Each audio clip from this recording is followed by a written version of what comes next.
রাজশাহী অঞ্চলের নওগাঁ জেলার সদর উপজেলার চকধোপাইবাড়ি নুরানি হাফিজে মাদ্রাসা মাহফিল ইন্তেজামে কমিটি কর্তৃক আয়োজিত সান্ধ্যকালীন আজকের এই ৪৩তম তাফসীর মাহফিল ২০২৫।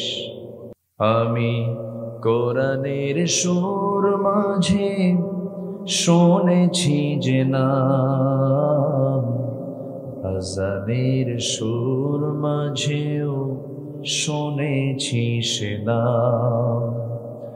ও নাম শুনেছি আমি আমার হৃদয়, হে রাসূল নবীজি তোমায়,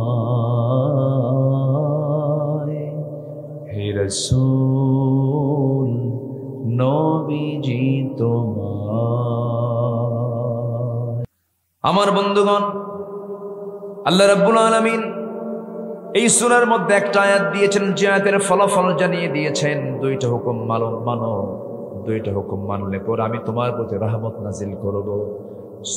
সূরাতুল হুজুরাতের 10 নম্বর আয়াত, ইন্নামাল মুমিনুনা ইখওয়াতুন ফাআসলিহু বাইনা আখাওয়াইকুম ওয়াত্তাকুল্লাহ লাআল্লাকুম তুরহামুন। জোরে বলুন আল্লাহু আকবার।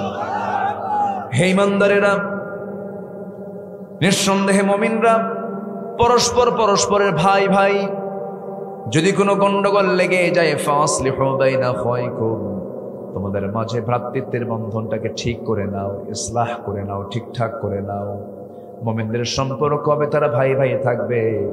এবং আরেকটা হুকুম করছেন, ওয়াত্তাকুল্লাহ, ভয় করবে কাকে। এই আয়াতের মধ্যে দুটা হুকুম। এক নম্বর হলো তোমরা ভাই ভাই হয়ে থাকবে, মিলমিশ হয়ে থাকবে।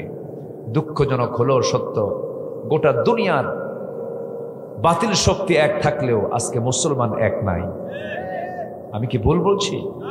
৫৭টি মুসলিম রাষ্ট্র, ৫৭টি, ১৮০ কোটি দুনিয়ার মুসলমান, প্রতি ৪ জনে একজন মুসলমান। প্রাকৃতিক খনিজ সম্পদের দিক থেকে মুসলমানরা আগায় আছে। ১ নম্বরের তালিকা সহ বিশ্বের ১০টা ধনী দেশের মধ্যে ৩-৪টা মুসলিম রাষ্ট্র আছে। এত কিছু থাকার পরেও মুসলমানদের মাঝে আজকে ভ্রাতৃত্বের অভাবে গোটা পৃথিবীতে মার খাচ্ছে কোন জাতি সবচাইতে বেশি? বলেন মুসলিম। শুধুমাত্র কারণ কি জানেন? জোটবদ্ধ নেই, একতাবদ্ধ নেই, ঐক্যের প্ল্যাটফর্মে নেই। বিভিন্ন বিষয় নিয়ে বিচ্ছিন্নতা, মতপার্থক্য, বিভাজন আজকে মুসলমানদেরকে কুড়ে কুড়ে খেয়ে শেষ করছে। মুসলমানদের প্রথম কিবলা বাইতুল আকসা, বাইতুল মুকাদ্দাস আজকে অন্যের হাতে, মুসলমানদের হস্তগত হয়নি। মুসলমানরা এটা এখনো নিতে পারেনি। আজকে ইহুদিরা নিয়ন্ত্রণ করার অপচেষ্টায় লিপ্ত হয়ে আছে। কেন? শুধু 5টা মুসলিম রাষ্ট্র যদি এক হয়ে যেত, সব বাতিল শক্তি সব সাগরে হাবুডুবু খেয়ে চলে যেত, ইতিহাস রাস্তা করে নিক্ষিপ্ত হয়ে যেত। কিন্তু মুসলমানরা আজকে এক হতে পারেনি, এক হচ্ছে না। সম্মানিত ভাইরা, কেন? মুসলমানরা আজকে ইসলাম থেকে কাছে না দূরে? বলেন তো, ইসলাম থেকে কাছে না দূরে? দূরে, অনেক দূরে, অনেক দূরে। ইসলাম যতদিন মেনে চলেছে, গোটা পৃথিবীতে মুসলমানরা শাসন করেছে। ওমরে ফারুকের নামটা সবাই জানেন, অর্ধ দুনিয়া তিনি শাসন করেছেন। বড় বড় শাসক ছিলেন, মুসলিম শাসক ছিলেন, ইতিহাসে বহু তাদের নাম আছে। আল্লাহ রাব্বুল আলামিন সুলাইমানকে গোটা পৃথিবীর রাজত্ব দান করেছেন। সুবহানাল্লাহ।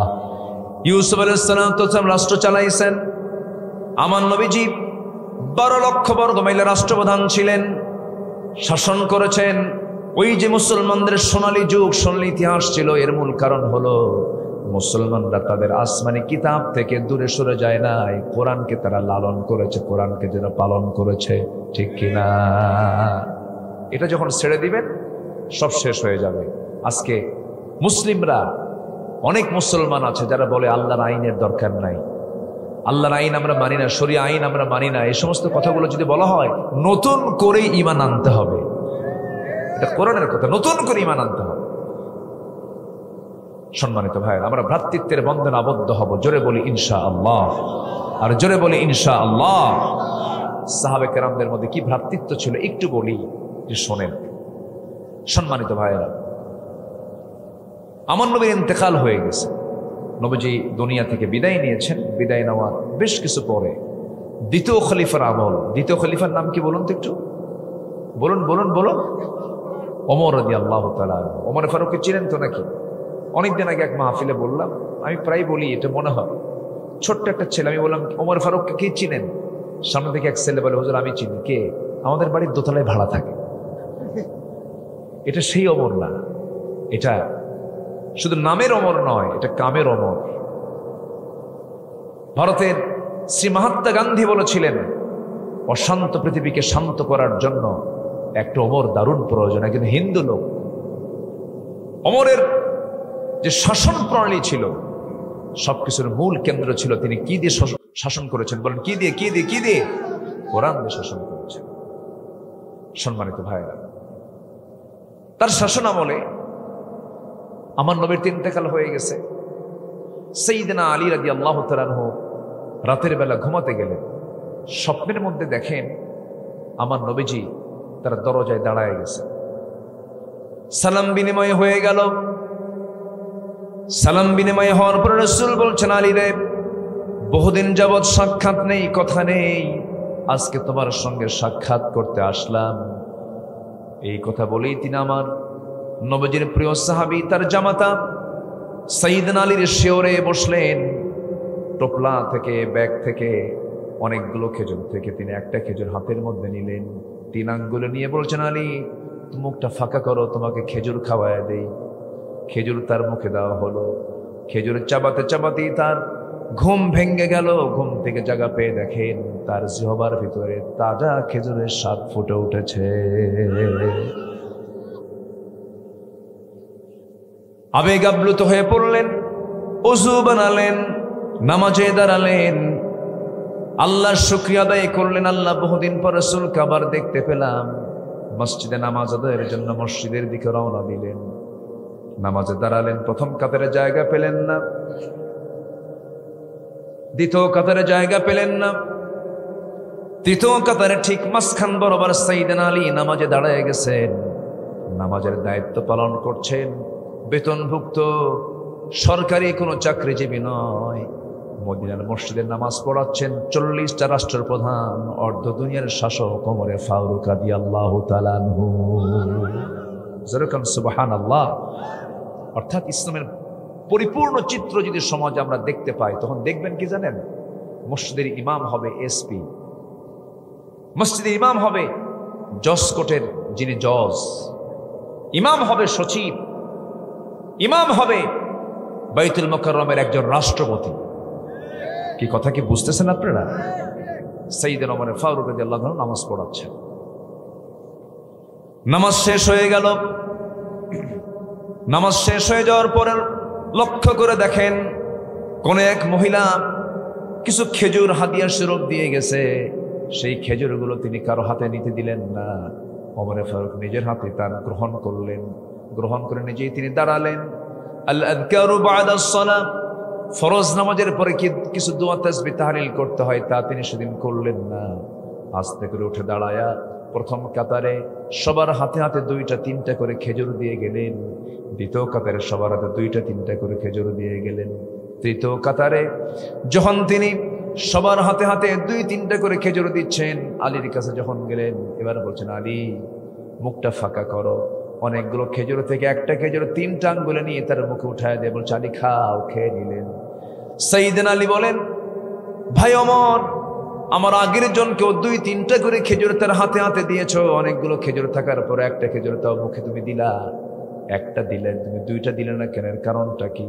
ওমরে ফারুক হাওমাও করে কাঁদতে কাঁদতে বলছেন, ও আলী, গত রাত্রে যদি রাসূল তোমাকে একটার বেশি 2টা খেজুর খাওয়ায় দিতেন, আমি ওমরও তোমাকে তাই খাওয়ায়া দিতাম।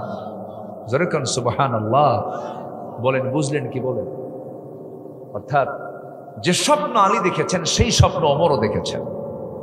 তাদের ভ্রাতৃত্ব এত গভীর ছিল যে তাদের স্বপ্নটাও একরকম হয়ে যেত। আর আমাদের সেই ভ্রাতৃত্ব দূরে থাক, মোহাব্বত তো নাই, হিংসার জ্বালায় ঘুম হয় না।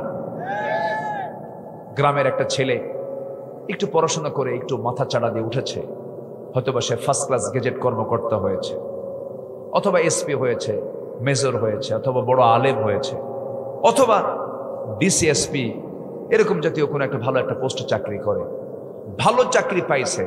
যে চাকরি পাইছে তার কোনো চিন্তা নাই, তার পরিবারের কোনো চিন্তা নাই, কিন্তু প্রতিবেশীর ঘুম নাই। আসতে কয় এই আসে না নাই বলেন তো? খালি কয় কি কামটা হলো কি রে, কি কামটা হলো? এই যে হিংসা, এটা মনে হয় নওগাঁতে নাই। আসতে বলে হিংসা আছে, হিংসা আছে। যে হিংসুক তার কোনো দোয়া কবুল হবে? তার কোনো ইবাদত কবুল হবে? হাদিস قال إياكم في الحسد فإن الحسد يأكل الحسنات كما تأكل النار الحطب।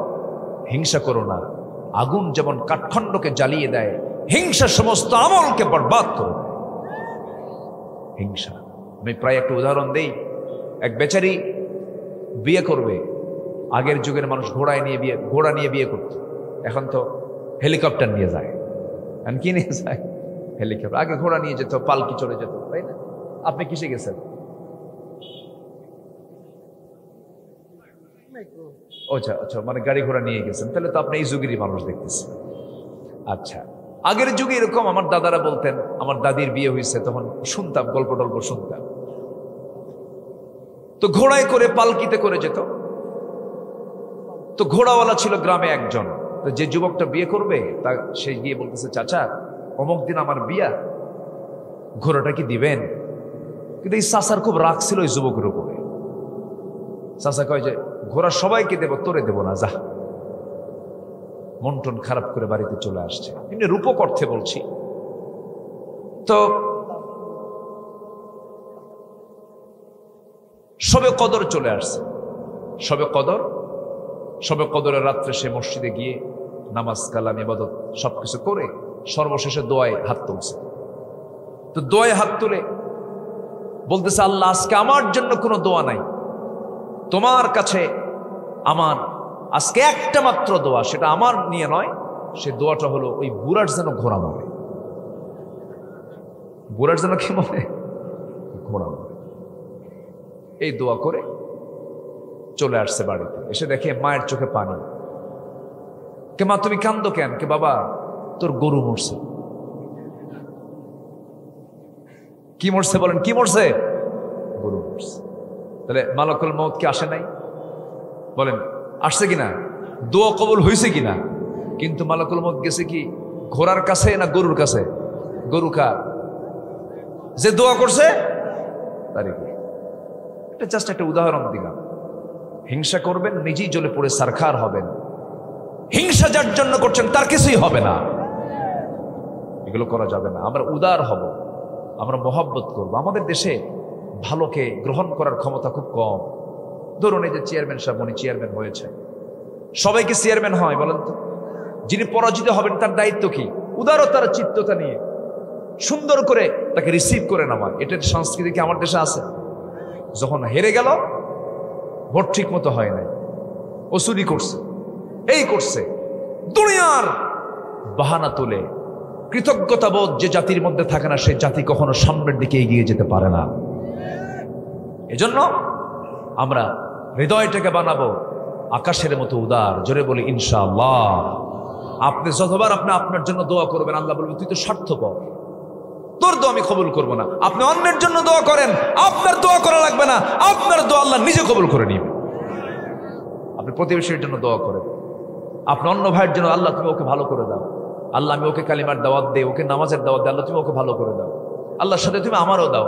আমারটা পরে বলবো। আমারটা কি পরে বলবো, পরেরটা আগে বলবো। পরের জন্য কিচ্ছু করবেন, আল্লাহ আপনাকে নিচে দিয়ে দিবে। এই ভ্রাতৃত্ব, এই উদারতা আল্লাহ তাআলা সূরা হুজরাতের 10 নম্বর আয়াতে বলছেন তোমরা ভাই ভাই হয়ে যাও। জোরে বলি সুবহানাল্লাহ। আমরা কি হয়ে যাব বলেন? কি হয়ে যাব? ভাই ভাই হব। জোরে বলি ইনশাআল্লাহ। আজকে কোর্ট কাছারিতে যান, বলেন তো জেলখানায় যে আসামিগুলো আছে অধিকাংশ কিন্তু ফ্যামিলি সংক্রান্ত মামলাগুলো, ভাই ভাই মিল নাই, পরিবারে মিল নেই, দূরে মিল থাকবে কেমনে? কিন্তু সবচাইতে বড় বিষয় হলো মুসলমানরা, মুমিনরা পরস্পর ভাই ভাই হবে, এটা ইমানের দাবি। ভ্রাতৃত্ব তৈরি করতে পারবে না ইমানদার, তোমার ইমান টিকবে না, তোমার ইমান নষ্ট হয়ে যাবে। আমরা একতার বন্ধনে আবদ্ধ হব, জোরে বলি ইনশাআল্লাহ। আরেকটু উদাহরণ দিই, স্বপ্ন এক হয়ে গেছে, মনে আছে তো আপনাদের? তাহলে কি ভ্রাতৃত্ব ছিল! আমার নবীজি মক্কা থেকে মদিনায় হিজরত করলেন, মুহাজিররা নবীর সঙ্গে চলে গেলেন। রাসূল ছিলেন মুহাজিরদের ভিতরের একজন, আর মদিনার যারা তাদেরকে কি বলা হয়? আনসার, তারা সাহায্যকারী। আর এনার হিজরতকারী, ওনারা কি? সাহায্যকারী। তো মদিনায় মুহাজিররা চলে আসলেন। মক্কায় তারা মিলিয়নার বিলিয়নার ছিলেন, প্রচুর টাকার মালিক ছিলেন তারা। কিন্তু দেশের টাকা দেশে থাকলো, কিন্তু বাইরে আসলে পরে সে কি আর ধনী থাকে? সে তো গরিব হয়ে যায়। সব থুয়ে দেশ থেকে তারা হিজরত করে যখন চলে আসলেন মদিনায়, একজন সাহাবী ছিলেন, কোটি কোটি টাকার ব্যবসা করতেন, প্রচুর টাকার মালিক। এই ভীষণ সম্পত্তির পাহাড় সব রেখে দিয়া, পরিবার ছেড়ে সন্তান ছেড়ে, বউ বাচ্চা ছেড়ে সেই সাহাবী করলেন কি? বললেন যে মক্কায় রাসূল নাই, সে মক্কায় আমি আব্দুর রহমানের থাকার কোনো দরকার নাই, চলে গেলাম মদিনার দিকে। মদিনায় পৌঁছে গেছেন। আমার নবীজির মক্কা থেকে মদিনায় যেতে সময় লেগেছিল 13 দিন। কয় দিন বলেন? 13 দিন। অনেক টেকনিক করে, অনেক কৌশল করে, জাবালে সুর আশ্রয় নিয়ে, শত্রুদের আক্রমণ থেকে রক্ষা করে আমার নবীজি ধীরে ধীরে মদিনার দিকে চলে গেলেন। সাহাবীরা পরে আস্তে আস্তে চলে আসলেন, আবিসিনিয়া চলে গেলেন। কিছু সাহাবী আগে, সবগুলোকে আবার রাসূল মদিনায় একত্রিত করলেন। এর মধ্যে আব্দুর রহমান ইবনে আওফ একজন ছিলেন, যিনি বড় একজন ব্যবসায়ী ছিলেন, কিন্তু মদিনায় চলে গেছেন শূন্য হাতে। তাকে রাসূল একদিন দেখে কেঁদেই ফেলে বললেন, আব্দুর রহমান, নিজের চোখ সাক্ষী, তুমি কত টাকার মালিক ছিলা, তোমার ছেলে আছে, মেয়ে আছে, পরিবার পরিজন আছে, সব থুয়ে তুমি মদিনায় কেন চলে আসলে? মক্কায় থেকে যেতে পারতে। আব্দুর রহমান বিন আওফ বলছেন, ইয়া রাসূলুল্লাহ, আমার বউকে রেখে এসেছি, আমার সন্তানকে রেখে এসেছি, আমার রমরমা ব্যবসা বাণিজ্য সব কিছু রেখে আমি চলে এসেছি, কারণ আমার প্রাণের চেয়ে প্রিয় মানুষটা মক্কায় নাই। যেরকম সুবহানাল্লাহ। প্রাণের চেয়ে প্রিয় মানুষকে বলেন? প্রাণের চেয়ে প্রিয় মানুষকে? মুহাম্মদ সাল্লাল্লাহু আলাইহি ওয়াসাল্লাম। সেই রাসূল তো আমার নাই। আমি চলে আসছি হুজুর আপনার মহব্বতে, দিনের মহব্বতে চলে এসেছি। রাসূল কেঁদে ফেললেন। আনসার এক সাহাবীকে ডাক দিয়ে বলছেন, আনসার সাহাবী, এদিকে আসো, আমার এই আব্দুর রহমান প্রচুর ধনী ছিল, দেখো তো কিছু করা যায় নাকি? শুধু বলে দিয়েছেন। ওই আনসার সাহাবী করলেন কি? ঘোড়ার পিঠে তাকে চড়ায় নিলেন। মদিনার সবচেয়ে বড় বড় 2টা খেজুর বাগান তাকে দেখানো হলো। এরপরে বলছে, ভাই আব্দুর রহমান, আমি আনসার, এই 2টা বাগানের মালিক আল্লাহ পাক আমাকে বানিয়েছেন। তোমার যে বাগানটা পছন্দ হয় সে বাগানটা আমি এই মুহূর্তে তোমার নামে দলিল করে দিতে চাই। আব্দুর রহমান ইবনে আওফ বললেন, ভাই আর কি করবা বলো? আমি জানি এই মদিনার কোন মেয়ের বাবা তোমার সঙ্গে বিয়ে দেবে না, কারণ তোমার টাকা নাই, পয়সা নাই, ঘর নাই, বাড়ি নাই। এই মুহূর্তে আমি আমার 2টা বউ আল্লাহ পাক আমাকে দান করেছেন, যে কোনো একটা বউ আমি তালাক দেব, সেই বউটাকে তুমি তোমার নিজের বউ বানায় নিবা। সুবহানাল্লাহ বলবেন না? কি ভ্রাতৃত্ব, কি ভালোবাসা! এরপরে বললেন, আর কি দিবা তুমি? কার কি দেব ভাই? আব্দুর রহমান ইবনে আওফ বলছেন, ভাই বাগানের দড়িরও লাগবে না, বউ তালাকও লাগবে না, তুমি আমাকে এতটুকু করো, আমি তো ব্যবসা বুঝি, বাজারে দেখায় দাও, কিছু ব্যবসা শুরু করার ব্যবস্থা করে দাও। ব্যবসা শুরু করলেন, ব্যবসায় মোটামুটি ভালোই কামাই হয়ে গেল। বিয়ে শাদী করে নিলেন। রাসূল তার জন্য দোয়া করে দিলেন, এত পরিমাণ সম্পদের তিনি মালিক হলেন। তাবুক অভিযানের দিনে আব্দুর রহমান 3 বস্তা সোনা তিনি দান করেছিলেন। যেরকম সুবহানাল্লাহ।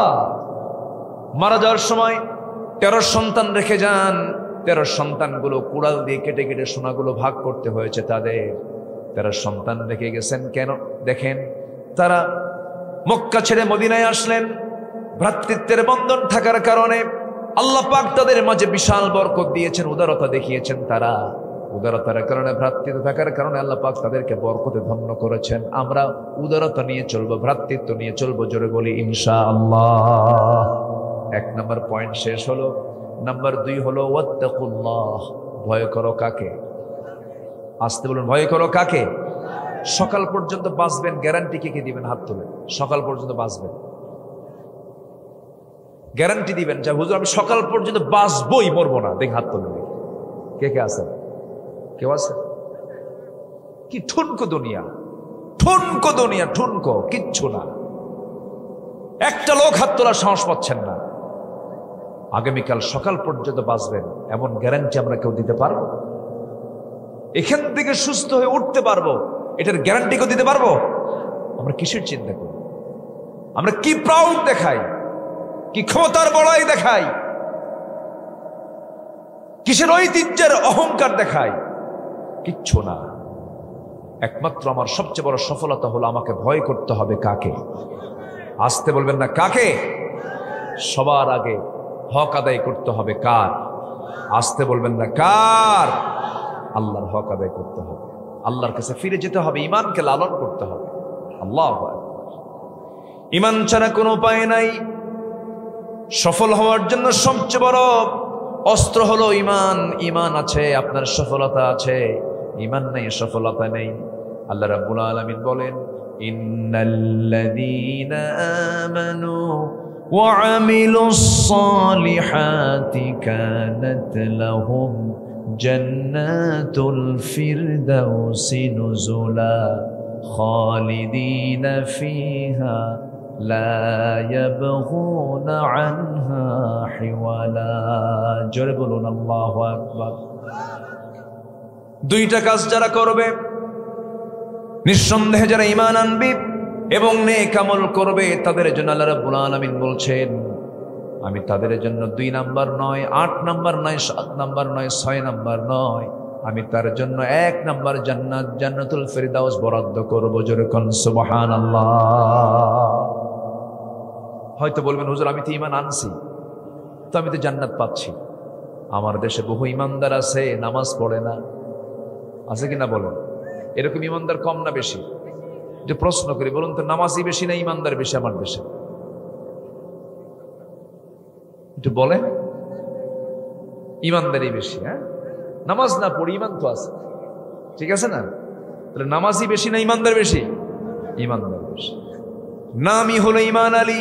কি নাম? ঈমান আলী নাম। নামই বাপ মা শখ করে ঈমান আলী নাম রাখছে, ফজরের নামাজ পড়ে না। নাম হলো আসের আলী, আসর নামাজ পড়ে না। জোহর আলী আছে না, জোহর আলী, জোহরের নামাজ পড়ে। নাম হলো রমজান আলী, রমজান মাসে দুপুরবেলা ভাত খায়। নাম হলো বাদশাহ মিয়া, ভিক্ষা করে। নাম হলো খোকা মিয়া, বয়স 82 বছর। এরপরে কি মিয়া? খোকা মিয়া। নাম হলো আতর আলী, গোটা গায়ে গাজার গন্ধ ভরা। নাম কি রাখছে? বংশ দিয়ে কোনো পরিচয় দিয়ে আপনি জান্নাত পাবেন না। বংশের পরিচয় দিয়ে জান্নাত পাওয়া যেত। আবু লাহাব জান্নাত পেত, আবু জেহেলও জান্নাত পেত, কারণ আমার নবীর বংশ কুরাইশ। আবু জেহেলের বংশ কি বলেন? কুরাইশ। লাভ কি? কোনো লাভ নাই। সৈয়দ বংশ আপনার কোনো লাভ নাই, কুরাইশ বংশ আপনার কোনো লাভ নাই, কারণ নবীর ছেলে হয়ে তো লাভ হয় নাই। নূহ ইসলামের ছেলে ছিল কেনান, জাহান্নামী। লূত ইসলামের স্ত্রী ছিল জাহান্নামী। নবীর বউ হয়েও লাভ নাই, নবীর বাপ হয়েও লাভ নাই। আজর ছিল সাইয়েদনা ইব্রাহিম ইসলামের আব্বা। ইব্রাহিমের আব্বা কে ছিল? আজর ছিল। জান্নাত না জাহান্নাম? জাহান্নাম। এই সমস্ত পরিচয় দিয়ে আপনি কখনো জান্নাত পাবেন না। জান্নাত পাওয়ার জন্য লাগবে হলো 1 নম্বর অস্ত্র হলো নেক আমল সহ ঈমান। জোরে কোন সুবহানাল্লাহ। ঈমানকে লালন করতে হবে, নামাজ পড়ে ঈমানকে মজবুত করতে হবে। আবার অনেকে বলে হুজুর আগে ঈমান ঠিক করে এরপরে নামাজ পড়বো। আচ্ছা, ঈমান ঠিক করে কি নামাজ হয়? নামাজ পড়ে ঈমান ঠিক হয়? নামাজ পড়ে ঈমান ঠিক হয়? নামাজ পড়ে আমরা ঈমান ঠিক করবো। জোরে বলে ইনশাআল্লাহ। কোরআনকে প্রশ্ন করুন, কোরআন তুমি বলো এই পৃথিবীতে বান্দার যত গুনাহ আছে এর মধ্যে সবচেয়ে বড় গুনাহ কোনটা? কোরআন জবাব দিচ্ছে সবচেয়ে বড় গুনাহ কোনটা, যেটা আমাদের সমাজে সবচেয়ে বেশি হচ্ছে।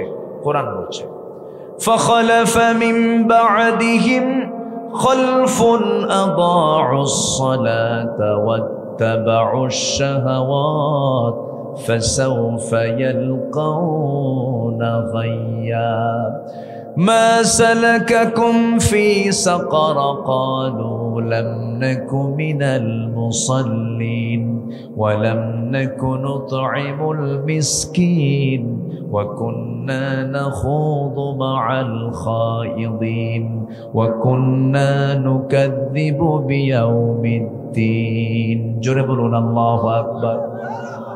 যে বান্দা এই দুনিয়ার জিন্দেগিতে নামাজকে নষ্ট করে ফেলবে, নফসের দাসত্ব করবে, ওই সমস্ত বান্দাকে আল্লাহ রাব্বুল আলামিন শুধু জাহান্নাম দিবেন না, জাহান্নামের গর্তের মধ্যে ঢুকায় ছাড়বেন, জাহান্নামের গর্তের মধ্যে ঢুকায় ছাড়বেন। আমার বন্ধুগণ, সবচেয়ে বড় অপরাধ হলো আল্লাহর কাছে কি ছেড়ে দেওয়া, বলেন কি ছেড়ে দেওয়া? আর আজকে আমার দেশে সবচেয়ে বড় অপকর্ম কি হয় বলেন? নামাজ ছেড়ে দাও, নামাজ পড়ে না। স্বাধীন হলো ৭১-এ, আজকে ২০২৫ সাল, ৫৪ বছর চলছে আজকে দেশের স্বাধীনতার বয়স।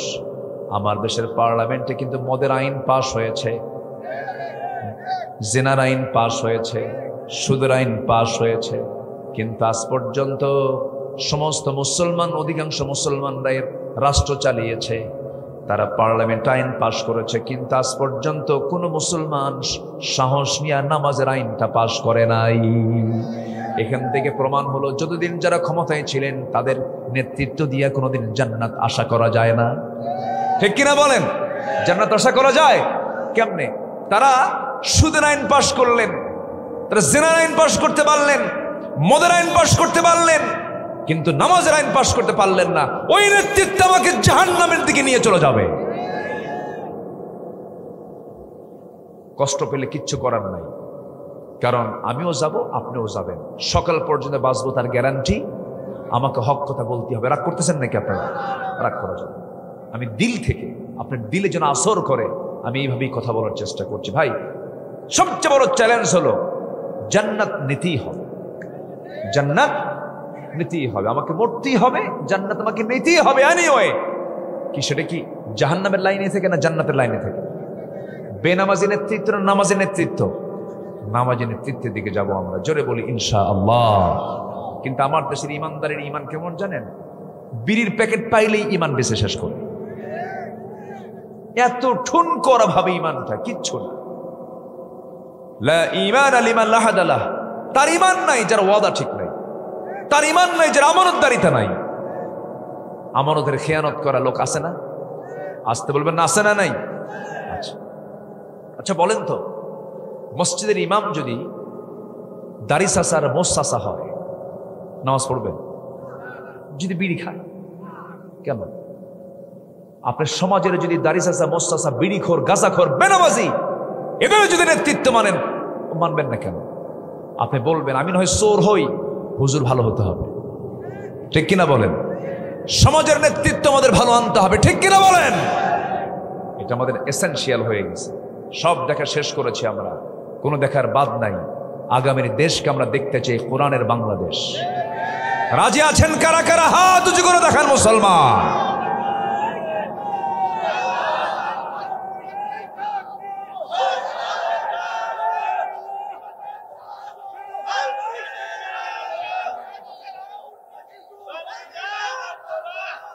আল্লাহ কবুল করেন, জোরে বলে আমিন। কোরআন হাদিস যেখানে, জোরে বলেন না ভাই, থাকবেন না? কোরআন হাদিস যেখানে, আমার নেতা তোমার নেতা, আল কোরআনের আলো, সব সমস্যার সমাধান, ব্যাস, আর কিচ্ছু লাগবে না। মরে গেলেই তো বিপদে পড়বো আমরা, মরার পরে বিপদ শুরু। কবরে নিয়েই 3টা প্রশ্ন। কটা প্রশ্ন বলেন? 3টা প্রশ্ন।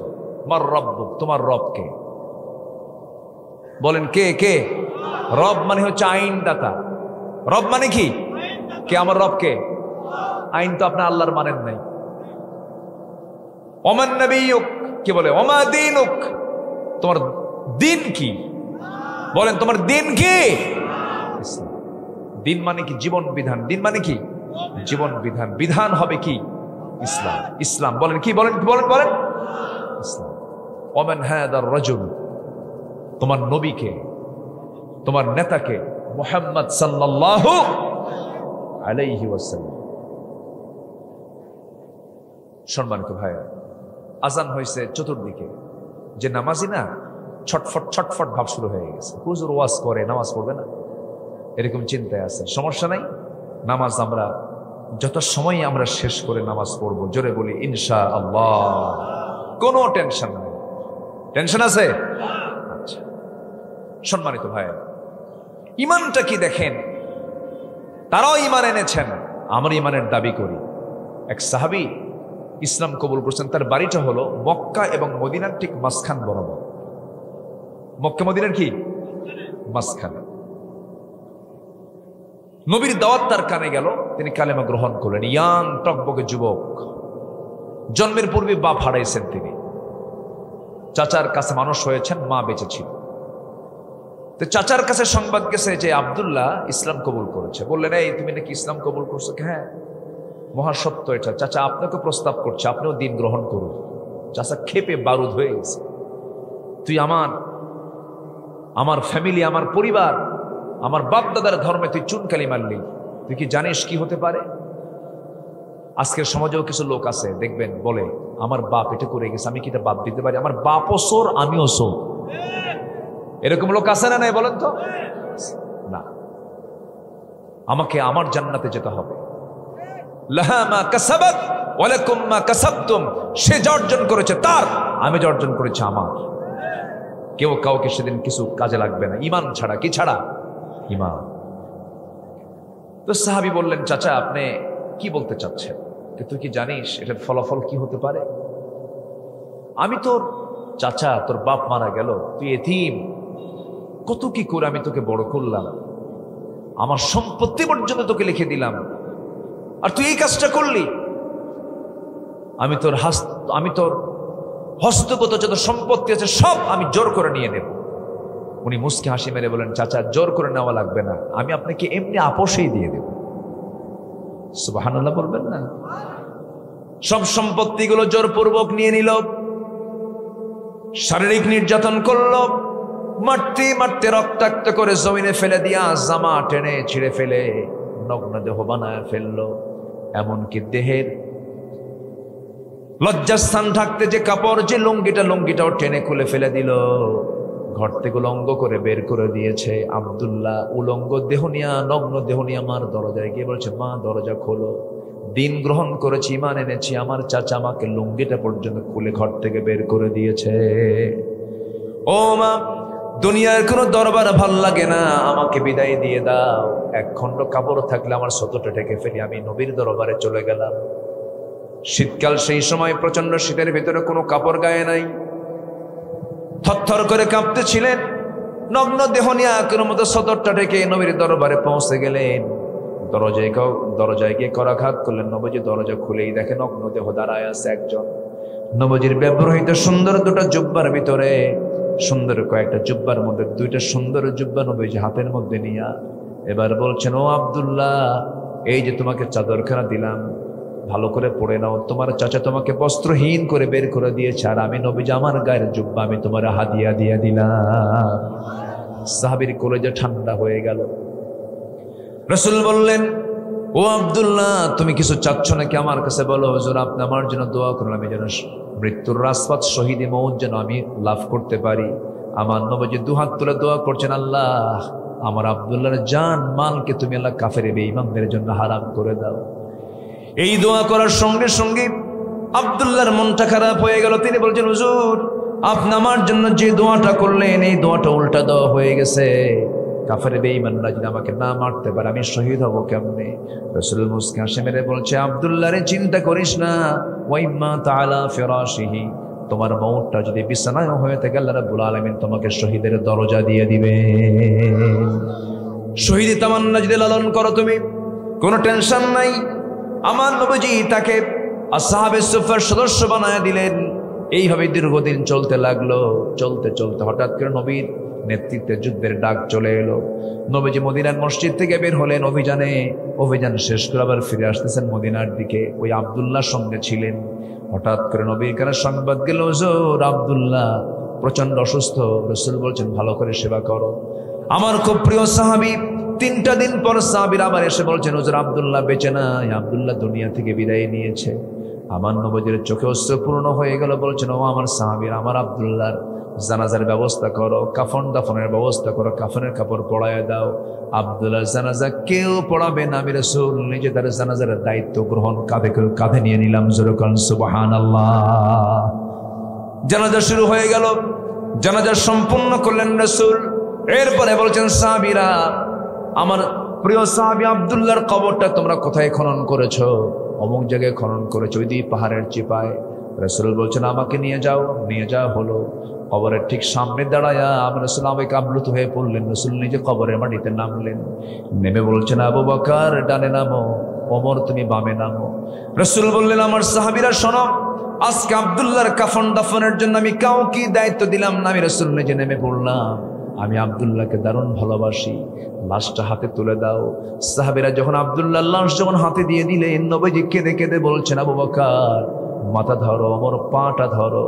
রাসূল নিজ হাতে কবরের শোয়া দিয়া বুকের উপরে হাত রেখে চিৎকার মেরে বলছে, আকাশের মালিক আল্লাহ, আমি আব্দুল্লাহ, আমার প্রিয় সাহাবী আব্দুল্লাহর উপরে এখন পর্যন্ত সন্তুষ্ট আছি। তুমি আমার আব্দুল্লাহকে মাফ করে দাও। আমার নবীজি এমন দোয়া যখন করছিলেন, পাশে দাঁড়িয়ে যারা ইসলাহ না করবে, সংশোধন না করবে। নাম্বার 3 হলো ওয়াকসিতু। ঘটনা কি?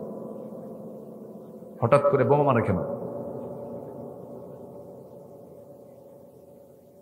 আচ্ছা, আমার দিকে তাকান। হ্যাঁ, কোনো সমস্যা নাই তো?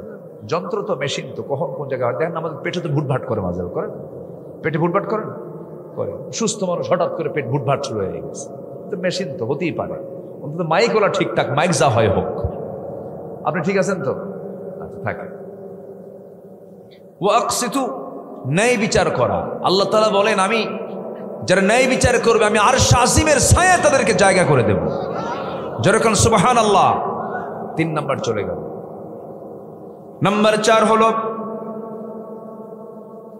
উপহাস না করা। একটু গরিব মানুষ এড়িয়ে চলা, একটু কালো মানুষ, এই কাল্লা, এই কালু আছেন, এরকম বলার লোক আছেন, আছেন, আছেন। চোখ নাই টারা, খাটাই বাইটা, এই যেরকম শব্দ প্রয়োগ করে আপনি হেয় করছেন, এটা সম্পূর্ণ হালাল না হারাম? কালো করেন কে? ধলা করেন কে? খাটো করেন কে? লম্বা করেন কে? চিকন মোটা করেন কে? দোষটা কার? আল্লাহর। আল্লাহর দোষ। ফায়সালা কার? বউটা একটু কালো পাইছে, বউ কালো পায়া 3 দিন পর মন খারাপ। কে তোর মন খারাপ কেন? সুমনের বউ দেখতে কত সুন্দর, আমার বউটা কালো। দেখছেন, ওর নজর গেছে সুমনের বউর দিকে, নজর গেছে। অন্যের বউর দিকে নজর গেলে কি নিজের সুন্দরী বউ কি সুন্দর থাকে? থাকে না। নিজের বউকে সুন্দর রাখতে হলে আমৃত্যু অন্য কোনো নারীর দিকে তাকানো যাবে না। তাহলে আপনার বউ হবে রানীর মতো, আর অন্যের দিকে তাকাবেন, আপনার নজর হবে কুত্তা নজর। কি নজর? কম কুত্তা যা পায় তাই খায়। রাগ করতেছেন নাকি আপনারা? উপহাস করা যাবে না, হেয় করা যাবে না, কাউকে আন্ডার এস্টিমেট করা যাবে না, এড়িয়ে যাওয়া যাবে না। ছোট হোক, বড় হোক, গরিব হোক, ধনী হোক, উঁচু হোক, নিচু হোক, কালো হোক, ধলা হোক, সব আমার চোখে কার গোলাম? আসতে বলেন, কার গোলাম? আল্লাহর গোলাম। দেখেন, ইসলাম কত সুন্দর করে বলে দিচ্ছে। অনেক শিক্ষিত বাপ আছে, অনেক শিক্ষিত সন্তান আছে, বাবার পরিচয় দিতেও লজ্জা করে, জুতা দিয়া গালে পিটান দরকার। এরকম বেকুব সন্তান আছে না নাই? বলেন তো, আছে না নাই? ওই যে বাবা একটু গ্রামের, একটু অশিক্ষিত, হয়তো বাবা পড়তে পারে নাই, কৃষক মানুষ, ও এখন বিসিএস ক্যাডার হয়ে গেছে, বাবার পরিচয় দেয় কেমন শ্বশুর বাড়িতে। এরকম সংকীর্ণ হৃদয়ের বেয়াদব টাইপের সন্তান আছে না নাই? বলেন। এগুলো হতো না যদি থাকতো কিসের জ্ঞান? থাকলে এগুলো হতো না। এগুলো অনেক আছে, অনেক। বাপকে দেখার সময় পায় না, ওইদিকে উনি বড় ডাক্তার হয়ে বসে আছেন, তোর ডাক্তারি আল্লাহ ছুটাই দেবে একদিন।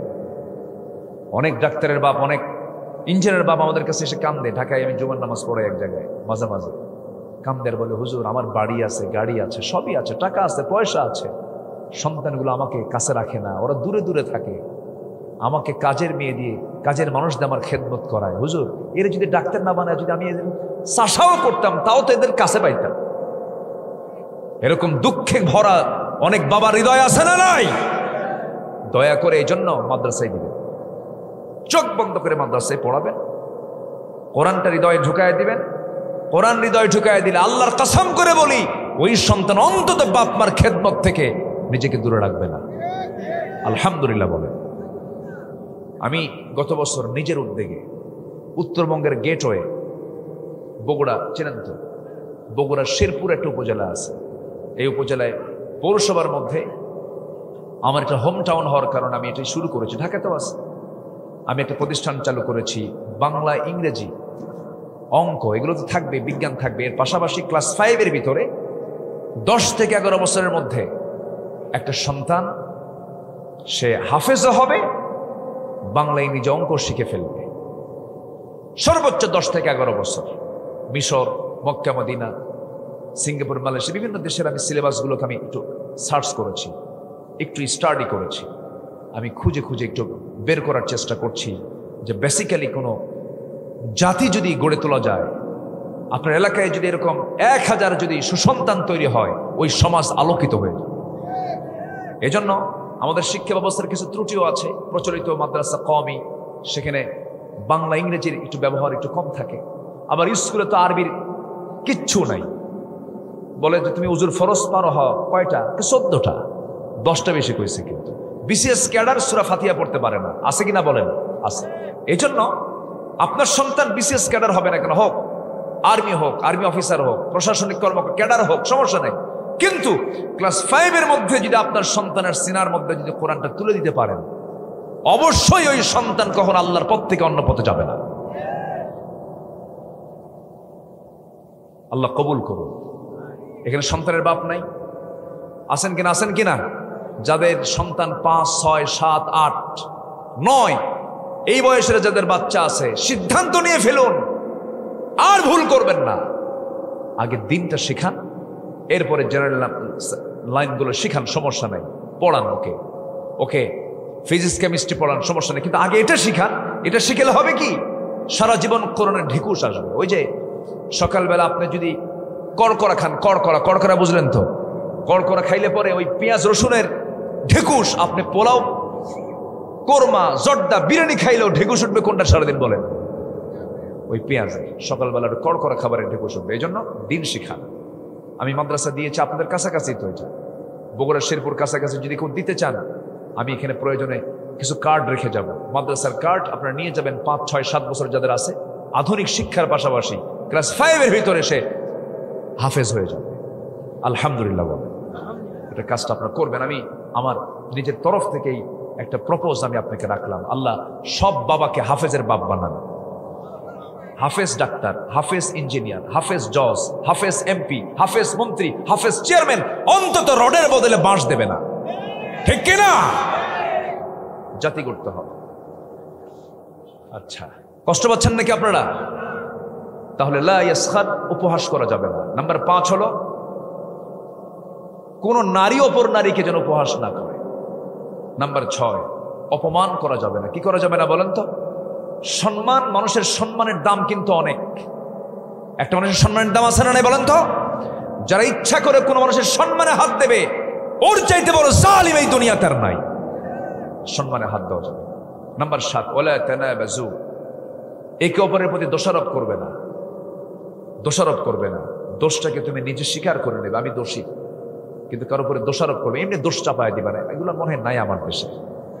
আসতে কয় আসে না নাই বলেন তো? আল্লামা সাইদির মতো মানুষকে জেনাকার বানায় দিয়েছে, খুনি বানায় দিয়েছে, কিন্তু আল্লামা সাইদির কথা আল্লাহ কবুল করে নিয়েছেন। ফলাফল কি হলো? 25 বছর আগে তিনি বলেছিলেন, 25 বছর আগে এমন একটা বাংলাদেশের সময় আসবে, গাছের গোড়ায় নাড়া দেব, মামু বাড়ি দিল্লি গিয়ে পড়বা। দিল্লি গিয়ে পড়ে নাই? 25 বছর আগের বক্তব্য। আল্লাহ পাক তার দোয়াটাকে কবুল করেছেন। উনি বলেছিলেন, আমার সম্মান নিয়ে যারা খেললো, আমাকে বেইজ্জত করার জন্য যারা চেষ্টা করলো, আল্লাহ তুমি তাদেরকে জাতির সামনে ন্যাংটা করে ছেড়ে দাও। করেনি? ন্যাংটা করে নাই। আমারে বলতে দেন সম্মানিত ভাইয়েরা। তাহলে সম্মান নিয়ে খেলা যাবে না। নাম্বার 8, কুধারণা পোষণ করা যাবে না। একটা মানুষকে নিয়ে হঠাৎ করে কুধারণা করা যাবে না, সুধারণা নিয়ে থাকতে হবে। যদি কারো ভিতরে কোনো খারাপ কিছু থাকেই, এমনি প্রকাশ হয়ে যাবে, প্রকাশ করে দিবেন কে? আসতে বলবেন না কে? এমনি ঘুরতে যে আপনার জানালার কাছে উকি মারবেন কেন, এই করবেন কেন? রাসূল বলেছেন যদি কেউ বিনা অনুমতিতে কারো বাড়ির জানালায় উকি মারে ওর চোখ কানা করে দাও। ইসলাম কত সুন্দর। এমনকি নিজের বাড়িতে ঢুকতেও বউকে আগে বলে আসো আমি আসতেছি, বউকে সন্দেহ করবা না। বউ তোমার যদি ভুলও করে থাকে সালাম দিয়ে ভিতরে বলে বলে আসো। ইসলাম তো বিজ্ঞানসম্মত, বলে বলে আসো। যে অপরাধ করবে তার অপরাধ একদিন প্রকাশ এমনি করে দিবেন, তিনি কে? নাম্বার 9 হলো ওয়ালা তাজাসসু, গুপ্তচর বৃত্তি করবে না, দালালি করবে না। একই কথা দুজনকে বলে দেবে, তুমি কি জানো এটা কি এই কাজ করছে, আবার যার কথা বলছে তার কথা আবার আরেকজনের কাছে গিয়ে তুমি কি জানো ও কিন্তু এই কাজটা করছে, আছে কিনা আছে কিনা আছে কিনা, এরকম আছে না? চগলখোর আছে কিনা? এটা কি ইমানদারের বৈশিষ্ট্য? সর্বশেষ হলো নাম্বার 10, ওয়ালা ইয়াগতাব বা'দুকুম বা'দা, পরস্পরে গীবত করবে না। অর্থাৎ আপনার ব্যক্তিগত কোনো দোষকে আপনাকে না বলে আমি অন্য কাউকে বলে ফেললাম, এটা হবে গীবত। অর্থাৎ আপনার অপ্রিয় জিনিস কাউকে বলে ফেলেছে আপনার আড়ালে, গীবত হয়ে যাবে। তবে জাতীয় যে সমস্যাগুলো, জাতীয় যে ক্রাইসিসগুলো, যদি কেউ প্রকাশ্যে কোনো অপরাধ করে ফেলে সেই জায়গায় বলতে কোনো সমস্যা নাই। গীবতের বিষয়গুলো বুঝতে হবে। আপনি যদি কারো গীবত করেন, তাফসীর এসেছে যার গীবত করা হলো সেই লোকের জীবনের যত গুনাহগুলো, সমস্ত গুনাহগুলো তার আমলনামায়, ওই গীবতের আমলনামায় চলে যাবে। এবং যে গীবত করেছে তার নেক আমলগুলো যার নামে গীবত করা হয়েছে তার আমলনামায় চলে যাবে। অর্থাৎ উল্টা চলে যাবে, ভালোটা চলে যাবে ওই গীবত যার করা হয়েছে তার কাছে চলে যাবে, আর খারাপটা চলে যাবে ওই বান্দা যার নামে গীবত করা হয়েছে। যে বান্দার গীবত করেছে তার খারাপটা চলে যাবে, যে গীবত করে তার কাছে চলে যাবে। অর্থাৎ আপনার যদি কেউ গীবত করে, আপনি খুশি হয়ে যদি পারেন কিছু মিষ্টি তার বাড়িতে পৌঁছায় দিয়ে বলবেন, ভাই তুই মিষ্টি খা কেন, আমার গুনাহ তোর আমলনামায় চলে গেছে। কি কথা বলছেন না আপনি? খুশি হবে, আমার গীবত ও করুক, আমার গুনাহগুলো ওর আমলনামায় চলে যাক, ওর সবগুলো আমার আমলনামায় চলে আসুক। বিকাশ ট্রান্সফার। কি কথা বলছেন? আল্লাহ পাক আমাদের এই অপকর্ম থেকে, সূরা হুজরাতের আমি পুরো একটা প্রেক্ষাপট আমি তুলে ধরলাম সংক্ষিপ্ত সময়ে। সূরা হুজরাতে আল্লাহ রাব্বুল আলামিন এই 10টা বিষয়ে তিনি কথা বলেছেন। সূরা হুজরাতকে ফলো করে সমাজ, ব্যক্তি, পরিবার আমাদের সাজানোর তৌফিক দান করুন। জোরে বলি আল্লাহুম্মা আমিন। রব্বানা যালামনা আনফুসানা ওয়া ইল্লাম তাগফির লানা ওয়া তারহামনা লানাকুনান্না মিনাল খাসিরিন। সান্ধ্যকালীন হাজার হাজার মুসলমান নরনারী নিয়ে তোমার কালামের কিছু আয়াতকে সামনে রেখে কিছু কথা বলেছি। গুনার বোঝা মাথায় নিয়ে কাঙ্গাল ফিকারির মতো দুটো হাত পেতেছি। আল্লাহ, গুনার দিকে নজর দিও না, বান্দা মনে করে তামাম জিন্দেগীর গুনাহগুলোকে মাফ করে দাও। আব্বা আম্মার জন্য কি দোয়া তাও শিখিয়ে দিয়েছো, দিল থেকে সবাই বলুন রব্বির হামহুমা কামা রব্বায়ানি সগীরা, রব্বির হামহুমা কামা রব্বায়ানি সগীরা। বিশেষ করে মাহফিলটার আয়োজন করলেন যারা, শোনার জন্য কষ্ট করে আসলেন যারা, বিনিময়ে কিয়ামতের কঠিন ময়দান যেদিন কেউ কাউকে চিনবে না, মা সন্তানকে পর্যন্ত অস্বীকার করে বসবে, সেই কঠিন মুসিবতের দিন এ মাহফিল সবার জন্য নাজাতের মাধ্যম বানায় দিও আল্লাহ। আমার ডানে বামে সামনে পেছনে যত ভাই হাত তুলেছেন, যারা যা চাওয়া তুমি আল্লাহ পাওয়া করে দিও। আশপাশে কবরবাসী শুয়ে আছে রে, কবরবাসীর অপেক্ষায় আছে আমার সন্তানগুলো কখন আমার জন্য দোয়া করবে। কবরবাসীর সমস্ত আযাব মাফ করে দাও। এই গ্রামের সমস্ত কবরকে তুমি আল্লাহ জান্নাতের টুকরা বানাইয়া দাও। দুনিয়া থেকে কোন দিন বিদায় নেব জানি না, ডান হাতে আমলনামা না আসা পর্যন্ত কবরে নিও না। মাদ্রাসাকে কবুল করো, মাদ্রাসার কমিটিকে কবুল করো, গ্রামকে কবুল করে নাও। আল্লাহ, কোন দিন তোমার সামনে হাজির হবো আমরা কেউ জানি না, তবে ডান হাতে আমলনামা না আসা পর্যন্ত মরণ দিও না। যেদিন মরে যাব রে, টেনে হেঁচড়ে ঘর থেকে বের করে দেবে, শেষ গোসল করে দেবে রে, ঘর থেকে বের করে দিয়া সেলাইওয়ালা কাপড় চোপড় খুলে খুলে নেবে, মোরা মুখ দেখে দেখে চলে যাবে রে, কবরে শোয়া দেবে। 24 ঘন্টা যাবে না, মাথার চুলগুলো খসে খসে পড়বে। 3 দিন যাবে না রে, চামড়াগুলো গলে গলে পোকার পেটের খাবার হয়ে যাবে রে। মাত্র 7টা দিন পেটের নারী হরি সব চোখ মুখ কান্নাকে বের হওয়া শুরু হয়ে যাবে। মাত্র 3টা মাস কবর খনন করে যদি দেখা হয় কয়েকটা হাড় ছাড়া কিছুই খুঁজে পাওয়া যাবে না। সে অন্তিম সময়ে যখন চলে আসবে, জবানে জারি করে দিও লা ইলাহা ইল্লাল্লাহু মুহাম্মাদুর রাসূলুল্লাহ। সম্মানিত ভাইয়েরা, আমি যে মাদ্রাসার কথাটা বলেছিলাম, এরকম যদি আপনার কোনো প্ল্যান থাকে, এখানে কিছু কার্ড আছে।